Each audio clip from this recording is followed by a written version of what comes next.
That's right.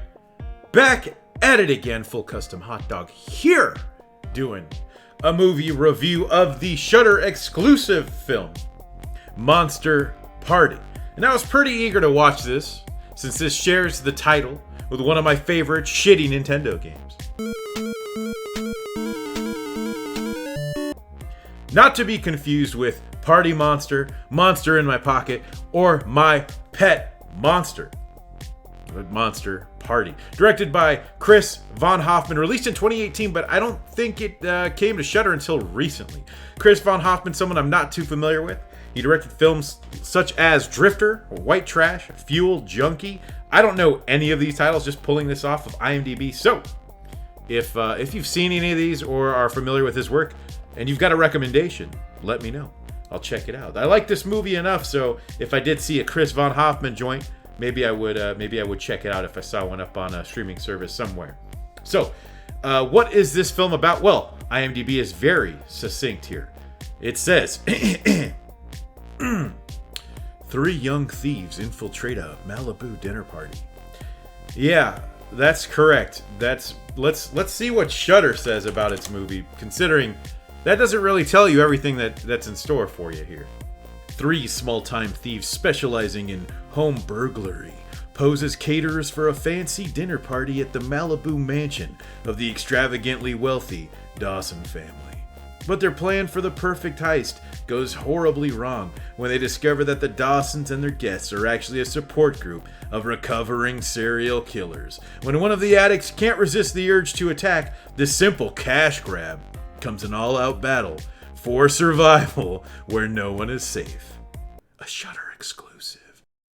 So yeah, basically you've got these young thieves, and it kind of becomes a home invasion movie, I guess, or a home defense film. I don't know, one of those movies. But you got these young thieves, and then they are stuck in a house full of killers. You've got Dr. Doom in this movie. You've got Starlight, and I'm referring to the actors, of course, who play those roles. Aaron Moriarty, who plays Starlight in The Boys, and you've got Julian McMahon, who's played Dr. Doom in the Fantastic Four films, and was also in Nip Tuck. You also got Robin Tunney as the kind of the matriarch of the family, and she's from The Craft. You might remember her. Virginia Gardner from Halloween, a film I barely remember. Halloween 2018. I don't know. And you've also got Sam Strike as the lead, who was in a few things: Mindhunter, Chernobyl, and The Dark Tower. So pretty well-rounded cast of professionals with a lot of things under their belt who pull in some pretty good performances. There's things to like in this film and things I don't like.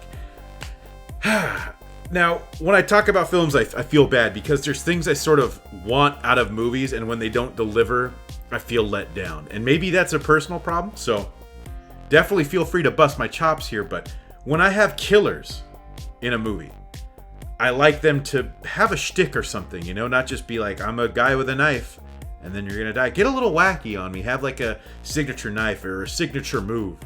A stone cold stunner, if you will. Maniac, scalps broads, you know, he's got the crazy hunting knife.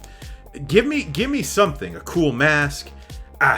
This is just people that kill people, and that's less interesting to me, I guess. It would work if this film was more grounded, I think, but it's just off the rails enough to where I think adding some of that flair of some strange killers would have worked. And there is one which I did like, but the killers just aren't too interesting in this movie.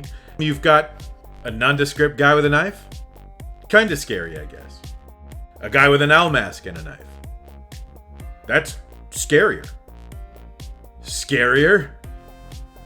You know, the strangers, your Nexus. I like killers in movies to have some kind of personality, whether it's how they talk or what cool stuff they wear. A good gimmick can make or break a killer, and if they don't have that, it needs to come out somewhere else. And that was the main thing that's lacking. That's probably my main critique of this movie, is I like, and I think the audience does too, is they like killers that, what am I trying to say here?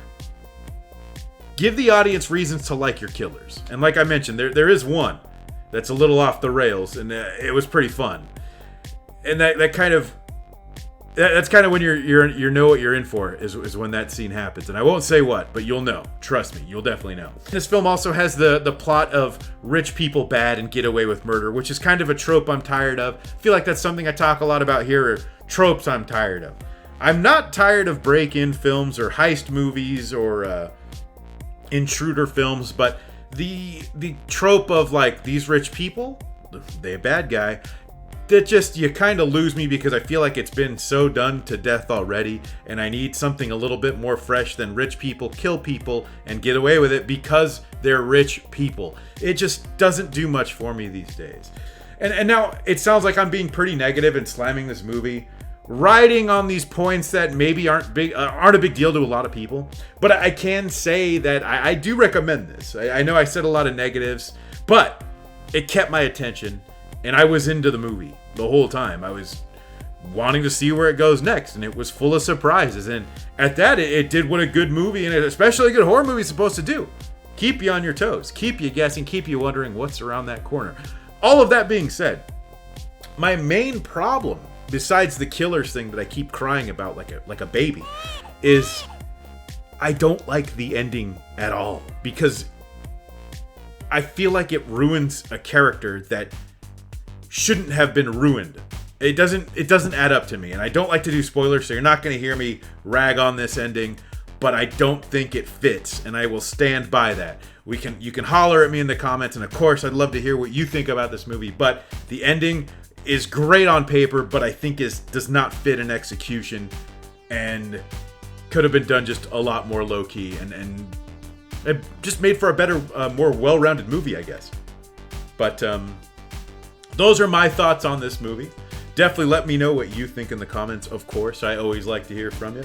And I am Full Custom Hot Dog. You can follow me on Twitter. It is Full Custom Hot Dog without the last O, because it is just too long for Twitter. So, thank you all for watching, and until next time.